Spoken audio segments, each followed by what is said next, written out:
ఓం నమ శివాయ. అందరికీ నమస్కారం అండి. ఈ నెల 27న వైశాఖ అమావాస్య రాబోతుంది. ఈరోజే శని జయంతి జరుపుకుంటారు. పైగా ఈ అమావాస్య మంగళవారంతో కలిసి వస్తుంది. ఇలా మంగళవారం అమావాస్య తేదీ కలిసి వస్తే దాన్ని మంగళ అమావాస్య అని, భూమ అమావాస్య అని కూడా అంటారండి. పరమ పవిత్రమైనది, చాలా శక్తివంతమైనది కూడా. కాబట్టి ఈ రోజున మర్చిపోకుండా కలబంద మొక్కతో ఇలా చేస్తే చాలండి. తరతరాలు కూర్చొని తిన్నా తరగని ఆస్తి వస్తుంది, ఐశ్వర్యం మీ సొంతం అవుతుంది. కాబట్టి కలబంద మొక్కతో ఈ చిన్న పరిహారం ఆచరించండి. ఈ అమావాస్య చాలా పవిత్రమైనదిగా పరిగణిస్తూ ఉంటారు, భావిస్తూ ఉంటారు కూడా. కాబట్టి ఈ అమావాస్య తిథి రోజున మర్చిపోకుండా కలబంద మొక్క పరిహారం చేస్తే మీకు ఎనలేని ఐశ్వర్యం, అదృష్టం వస్తుంది. 7 తరాల ఐశ్వర్యంతో పాటు 7 తరాల కూర్చొని తిన్నా తరగని ఆస్తి వచ్చి పడడానికి అవకాశం అనేది ఉంటుంది అని మన పురాణాలు కూడా చెప్తూ ఉన్నాయి. శాస్త్రాల ప్రకారం ఈ అమావాస్యకు చాలా ప్రాధాన్యత ఇస్తూ ఉంటారు. మంగళవారంతో కలిసి రావడం అనేది చాలా అరుదు కూడా. ఇలాంటి రోజు కోసం సిద్ధులు, పురుషులు, యోగులు, సాధులు ఎదురు చూస్తూ ఉంటారండి. కాబట్టి ఈ రోజున ఈ చిన్న పరిహారం చేసుకోవడం వల్ల మీకు మంచి జరుగుతుంది. కలబంద మొక్కతో కొన్ని పరిహారాలు చేయడం వల్ల మీ ఇంట్లో ఉన్న దారిద్రాలు అన్నీ కూడా పోగొట్టుకోవచ్చండి. ఇంట్లోకి లక్ష్మీదేవి వచ్చేలాగా చేసుకోవచ్చు. కలబంద మొక్క చాలా పవిత్రమైన మొక్కగా పరిగణిస్తారు. కలబంద మొక్క నెగిటివ్ ఎనర్జీని లాగేసుకునే శక్తి కూడా ఉంటుందండి. కలబంద మొక్కతో కొన్ని పరిహారాలు చేసినా, కొన్ని విధి విధానాలు ఆచరించినా కూడా చాలా మంచి రిజల్ట్ అయితే వస్తుందండి. వాస్తుశాస్త్రం ప్రకారం ఇంట్లో కొన్ని మొక్కలు ఉంచడం చాలా శుభప్రదం. కలబంద మొక్క కూడా అలాంటి మొక్కలతో ఒకటండి. ఈ మొక్క అందరి ఇళ్లలో కనిపిస్తూ ఉంటుంది కూడా. కలబంద మొక్కను అదృష్ట మొక్కగా భావిస్తూ ఉంటారు. అదృష్ట మొక్కను కూడా పిలుస్తూ ఉంటారు కూడా. కలబంద మొక్క ఇంట్లో ఉంటే శుభం అని నమ్ముతూ ఉంటారు కూడా. ఎందుకంటే ఇది శుభాన్ని సూచిస్తుంది కాబట్టి మనకు వేద పండితులు చెప్తూ ఉంటారు. దీనితో మనిషి జీవితం ముడిపడి ఉంటుంది. అలాగే కాకుండా మనిషి జీవితంలో వచ్చే కొన్ని రకాల సమస్యలు కూడా పోగొట్టుకోవడానికి ఈ కలబంద మొక్క పనిచేస్తుంది. కలబంద మొక్కను ఏ దిశలోనైనా సరే నాటుకోవచ్చు.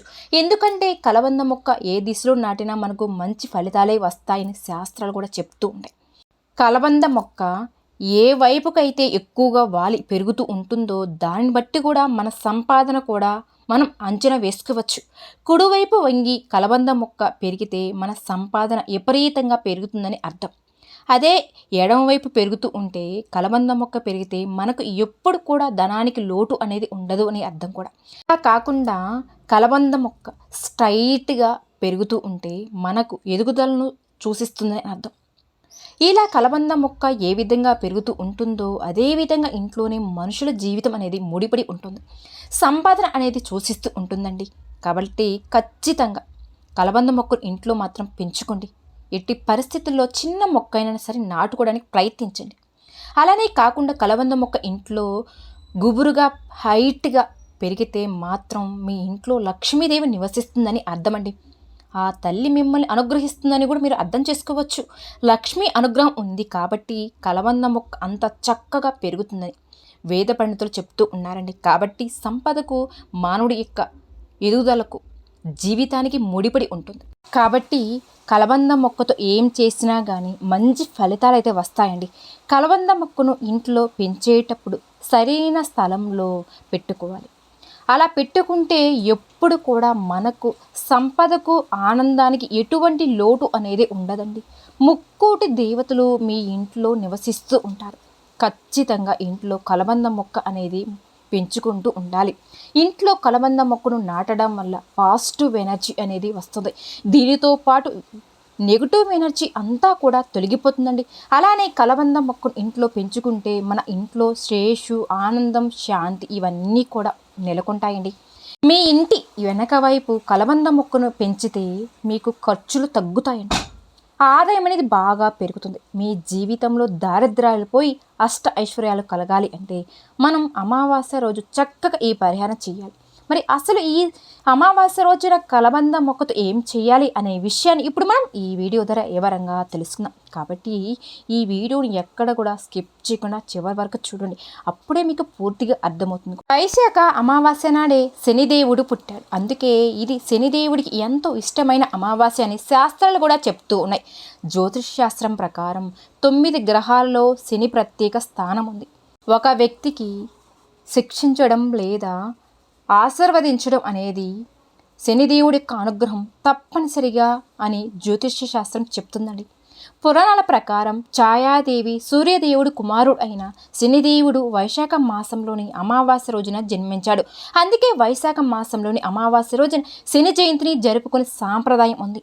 శనిదేవుని న్యాయదేవుడు అని కూడా అంటారండి. కర్మకు అధిపతి శనిదేవుడు. మానవుడు చేసే పనుల ప్రకారమే ప్రతిఫలాన్ని ఇస్తాడు శని భగవానుడు. మానవుడి జీవితంపై శనిదేవుడు ప్రభావం చాలా అధికంగా ఉంటుంది. నిజానికి శని భగవానుడు మనసారా పూజించి ఆరాధిస్తే గనక భక్తులకు కష్టాల నుంచి గట్టెక్కించే కలశం లేని కరుణామూర్తి శని భగవానుడు. నీతిమంతుడు. చెడు చేస్తే చెడు ఫలితాన్ని ఇచ్చి మంచి చేస్తే మంచి ఫలితాన్ని ప్రసాదిస్తాడు. కానీ కొంతమంది శనిదేవిని చూసి భయపడిపోతూ ఉంటారు. కానీ అవసరం లేదండి, ఎందుకంటే శనిదేవుడు ఎవరిని అనవసరంగా హింసించడు. శనీశ్వరుడి నామంతో శని ఈశ్వరుడు అనే శబ్దం రావడంతోనే ఈయన కూడా పరమేశ్వరుడిలాగా వెంకటేశ్వర స్వామిలాగా మనల్ని అనుగ్రహిస్తాడని శాస్త్రాలు కూడా చెప్తూ ఉన్నాయండి. శని ప్రభావంతో ఎవరైనా సరే ఇబ్బంది ఎదుర్కొంటున్న వారైతే వారందరూ కూడా ఈ శని జయంతి రోజున ప్రత్యేకమైన పూజలు చేయడం వల్ల కష్టాల నుండి మీరు బయటపడవచ్చండి. శని దోషం లేదా శనికి సంబంధించిన ఇతర సమస్యలన్నీ కూడా తొలగిపోతాయని పండితులు చెప్తున్నారు. శనిదేవుణ్ణి ప్రసన్నం చేసుకోవడానికి శని దోషం నుండి బయటపడేందుకు శని జయంతి రోజున ప్రత్యేకమైన రోజుగా పరిగణించబడింది. శని దోషం ఉంటే ఎన్నో సమస్యలు వస్తాయండి. కోరిన కోరికలు తీరవు, వ్యాపార నష్టాలు, ఆర్థిక నష్టాలు వంటివి జరుగుతూ ఉంటాయి, ఎదుర్కొంటూ ఉంటాం కూడా. మానసికమైన గొడవలు, కోర్టు కేసులు తేలవు, శత్రులు పెరుగుతూ ఉంటారు, రోగాలు నయం కావు, ఇలా ఎన్నో సమస్యలు అనేవి ఉంటాయండి. శని జయంతి అనేది శనిదేవుడి యొక్క అనుగ్రహం పొందడానికి ఇది అనువైన సమయం.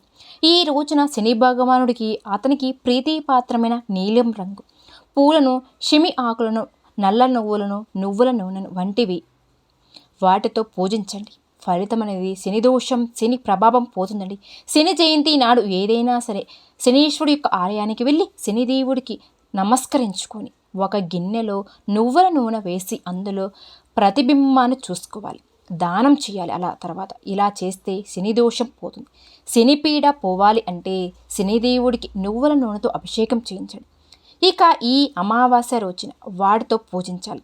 ఈ అమావాస్య రోజున కలబంద మొక్కతో ఒక పరిహారం చేస్తే గనక చాలండి, తరగని ఆస్తి మీకు సొంతం అవుతుంది అని శాస్త్రాలు చెప్తూ ఉన్నాయి. ఈ రోజున ఒకవేళ మీ ఇంట్లో కలబంద మొక్క ఉంటే కనుక ఒక గాజు నీళ్లను తీసుకోండి, అందులో కొద్దిగా బెల్లం వేసి ఆ నీటిని కలబంద మొక్కలను పోస్తే విశేషమైన ధన ఆకర్షణ శక్తి మీకు లభిస్తుందండి.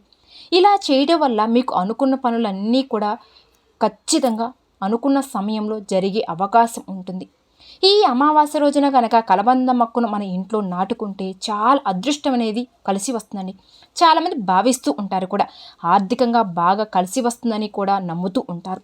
అలా చేయడం వల్ల మన సంపద బాగా పెరుగుతుంది కూడా. కలబంద మొక్కను తెచ్చుకొని అమావాస్య తిథి రోజున ఇంట్లో నాటుకోవడం జరుగుతుంది. అలా నాటడం వల్ల లక్ష్మీదేవి కూడా ఇంట్లోనే శాశ్వతంగా ఉండిపోతుంది. ఈ అమావాస్య పవిత్రమైనది కూడా.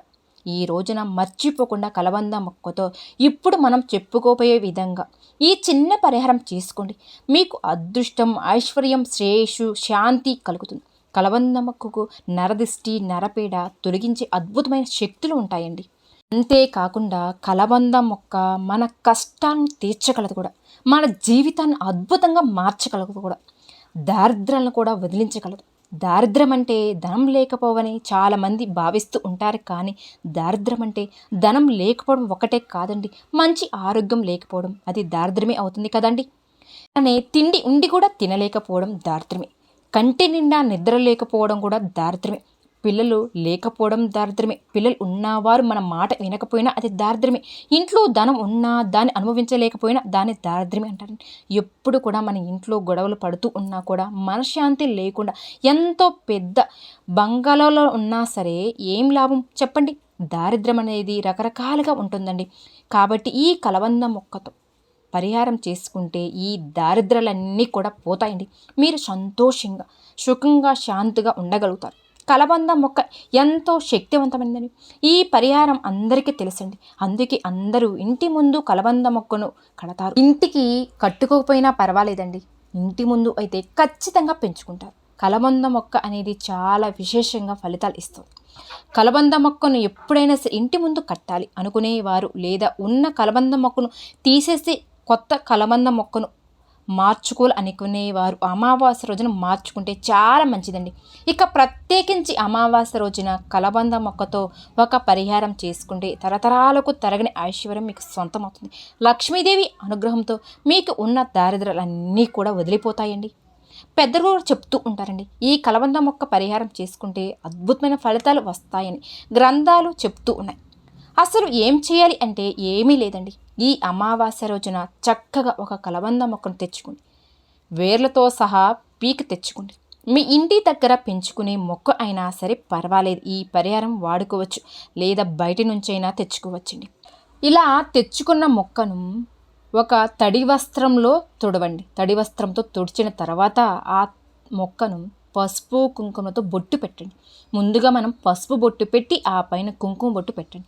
ఆ తర్వాత ఈ కలబంద మొక్కను తీసుకుని వెళ్ళి ఒక స్టీల్ ప్లేట్లో పెట్టండి. రాగి, ఇత్తడి, స్టీల్, గాజ్ ఏదైనా సరే ఒక ప్లేట్లో పెట్టుకోండి. మీకు ఏది అందుబాటులో ఉంటే దాంట్లో పెట్టుకోండి. ప్లేట్లో పెట్టిన తర్వాత కొన్ని ఆవాలు కూడా వేయండి. అంటే ఒక స్పూన్ ఆవాలను ప్లేట్లో పోసేయండి. ఆ పైన చిటికెడు కర్పూర పొడిని కూడా వేయండి. చిటికెడు కుంకుమను కూడా వేయండి. కలబంద మొక్క, ఆవాలు, కర్పూరం, కుంకుమ ఇవన్నీ కూడా నెగిటివ్ ఎనర్జీని పారదోలేవి, పాజిటివ్ ఎనర్జీని అట్రాక్ట్ చేస్తున్న వస్తువులండి. కనుక అన్నీ కూడా ఆ ప్లేట్లో పెట్టిన తర్వాత వీటన్నిటిని కూడా ప్లేట్లో వేయండి. ఆ తర్వాత వీటన్నిటికీ ధూపం చూపించి ఈ ప్లేటును చేతిలో పట్టుకొని ఒకసారి ఇల్లంతా కూడా తిరగండి. అన్ని గదుల్లో తిరగండి. బెడ్రూమ్, పూజ రూమ్, కిచెన్లో ఇలా బాత్రూమ్ తప్ప అన్ని రూముల్లో కూడా తిరిగి వేయండి. చివరిలో హాల్లోకి తీసుకుని వచ్చి ఈ ప్లేట్లను అలా అక్కడ అందరికీ కనిపించేలాగా ఏదైనా ఒక మూలలో పెట్టండి. లేకపోతే టేబుల్ మీదైనా పర్వాలేదండి, కానీ టేబుల్ మీద అంటే చిన్నపిల్లలు ఉంటే కింద పడేస్తూ ఉంటారు కాబట్టి ఏదైనా ఒక మూలను పెట్టండి. దాని మీద పెట్టి వదిలేవేయండి. అలా ఇంట్లో చిన్నపిల్లలు ఉంటారు కాబట్టి ఆ పిల్లలకి అందకుండా కొంచెం ఎత్తుల్లో పెట్టండి. ఎలా అయినా సరే పిల్లలకు అందకుండా పెట్టండి, ఏమీ కాదండి, అలా వదిలివేయండి. అలా పెట్టడం వలన మీ ఇంట్లో ఉన్న సమస్యలన్నీ కూడా పోతాయండి. నెగిటివ్ ఎనర్జీ అంతా కూడా పోతుంది. మీ ఇంటికి ఉన్న నరదిష్టి, నరపేడ అనేది వస్తువులు లాగేసుకుంటాయండి. ఈ ప్లేట్లో ఉన్న వస్తువులన్నీ 3 వారాల పాటు అలా ఉంచండి. అలా 3 వారాలు ఉంచండి. ఆ తర్వాత కుంకుమ, ఆవాలు, కలబంద మొక్క ఈ 3ని పారే నీటిలో వేయాలండి. మనకి అందుబాటులో లేకపోతే ఒక పిచ్చి చెట్టు దగ్గర అయినా సరే పడవేయండి. కావాలి అనుకుంటే ఆ కలబంద మొక్కను మీ ఇంటి దగ్గర నాటుకోవచ్చండి, తప్పేమీ లేదు. కానీ కొంతమందికి అనుమానంగా ఉంటుంది కాబట్టి వాటిని అట్లాగే పడవేస్తే మంచిదండి, ఏ అనుమానం అనేది ఉండదు. అమావాస్య కలిసి వచ్చిన రోజున కలబంద మొక్కతో ఈ పరిహారం అనేది చేసుకుంటే మీకు మంచి ఫలితం అయితే వస్తాయండి. అద్భుతాలు కూడా జరుగుతాయి. దారిద్ర్యం అంతా కూడా పోతుంది. ధన సమస్యలు అన్నీ కూడా పోతాయండి. ఖచ్చితంగా చెప్తున్నాను, నేను చేశాను కాబట్టి, రిజల్ట్ అనేది చూశాను కాబట్టి మీకు కూడా ఈ వీడియో నేను తెలియజేయడం జరుగుతుందండి. కాబట్టి ఒకసారి ప్రయత్నం చేసి చూడండి. ఏ పరిహారం చేసినా సరే ముందుగా మనకి నమ్మకం అనేది ఉంటుందండి. నమ్మకం మీద ఆధారపడి ఉంటుంది. తరతరాల కూర్చొని తిన్న ఐశ్వర్యం మీకు సొంతమవుతుంది. మీ ఇంట్లో ఉన్న వారందరూ కూడా సంతోషంగా ఉండగలుగుతారు కూడా. లక్ష్మీదేవి యొక్క అనుగ్రహం మీకు ఉంటుంది. మీకు అన్ని శుభాలే కలుగుతాయండి. అలాగే కాకుండా కలబంద మొక్క ఔషధ మొక్కకు కూడా ప్రసిద్ధి చెందింది. ఎక్కువగా చర్మరక్షణ ఉత్పత్తులలో, ఇతర ఉత్పత్తులలో కలబంద మొక్కను విరివిరిగా వాడుతూ ఉంటారండి. కలబంద మొక్కను ఇంట్లో పెంచుకోవడం వల్ల ప్రతికూల శక్తులన్నింటినీ కూడా తొలగిపోతాయి. సానుకూల శక్తులు మీ ఇంట్లోకి ప్రవేశిస్తాయి. ఆరోగ్యపరంగా కలబంద మొక్కలు ఉంటే పోషకాలన్నీ కూడా మనకు చాలా రకాలుగా మేలు చేస్తాయండి. కలబంద మొక్క దుష్ట శక్తులను ఆకర్షించే విధంగా కూడా మనకి సామర్థ్యత ఉంటుంది. ఈ మొక్క గాలిని మాత్రమే వినియోగిస్తూ నీరు లేకుండా కూడా ఎక్కువ కాలం చెక్కు చెదరకుండా బ్రతుకుతుంది. వాస్తు శాస్త్రం ప్రకారం కలబంద మొక్కను అదృష్ట మొక్క అంటారండి. ఈ మొక్కను ఇంట్లో గనక నాటుకుంటే చాలా శుభ్రదం కూడా, చాలా శుభంగా మీకు కలిసి వస్తుంది కూడా. మీరు ఉదయం లేవగానే కలబంద మొక్కను చూసినా కూడా చాలా మంచిదండి. ఈ మొక్కతో మనిషి జీవితంలో వచ్చే సమస్యలన్నీ కూడా తొలగిపోతాయి. కలబంద మొక్క ఏ దిశలోనైనా సరే నాటవచ్చు. కాబట్టి మీరు కూడా ఈ అమావాస్య రోజున కలబంద మొక్కతో ఈ చిన్న పరిహారం చేసి మంచి శుభ ఫలితాలను పొందండి. జీవితంలో క్లిష్టమైన పరిస్థితులు ఎదుర్కొంటూ ఉన్న వారందరూ కూడా ఈరోజు శనిదేవుడికి పూజ చేస్తే మంచి శుభ ఫలితాలు కూడా ఉంటాయండి. ఈ రోజున ఉపవాసం ఉండి శనిదేవుడిని ప్రార్థించడం వల్ల భక్తులకి సమస్యల నుండి, శత్రువుల నుండి బయటపడేస్తాడు. అంతేకాకుండా దుష్ట చెడు ప్రభావాల నుంచి ఉపశమనం కలిగిస్తాడు కూడా. ఈ రోజున నలుపు రంగు వస్త్రాలను ఎవరికైనా దానం చేస్తే చాలా మంచిది, బాగా కలిసి వస్తుంది కూడా. అంటే నలుపు వస్త్రాలు, ఆవ నూనె లాంటివి దానం చేయాలండి. ఈ రోజున ఎవరి వద్ద నుండి కూడా మీరు ఇనుము, ఉప్పు, నువ్వుల నూనెను చేతితో తీసుకోకుండా ఉంటే చాలా మంచిది. అలాగే వైశాఖ అమావాస్యతో కలిసి రావడం అనేది చాలా విశేషం కూడా అండి. కాబట్టి ప్రతి ఒక్కరు కూడా ఈ పరిహారాన్ని ఆచరించండి. ఖచ్చితంగా చక్కని ఫలితాలు అయితే వస్తాయండి. చూశారు కదండి. ఈ వీడియో కనుక మీకు నచ్చినట్లయితే ప్లీజ్ లైక్ చేయండి. అలానే మన ఛానల్ కొత్తగా చూసే వాళ్ళైతే దయచేసి మన ఛానల్ని సబ్స్క్రైబ్ చేసుకోండి. ఓం శ్రీ మాత్రే నమః.